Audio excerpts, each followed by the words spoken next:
আহা, মেয়েগুলো বাঘকে ডাকছে কিন্তু বাঘ শুনছে না। বর্ষা ছায়া ঘুমোচ্ছে।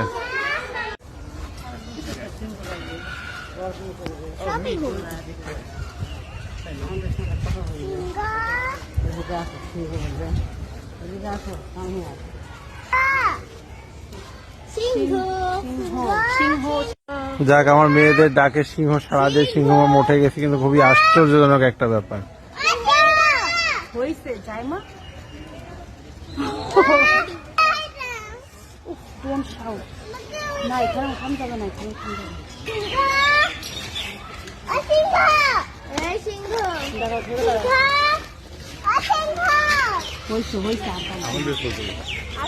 মাংস খাচ্ছে।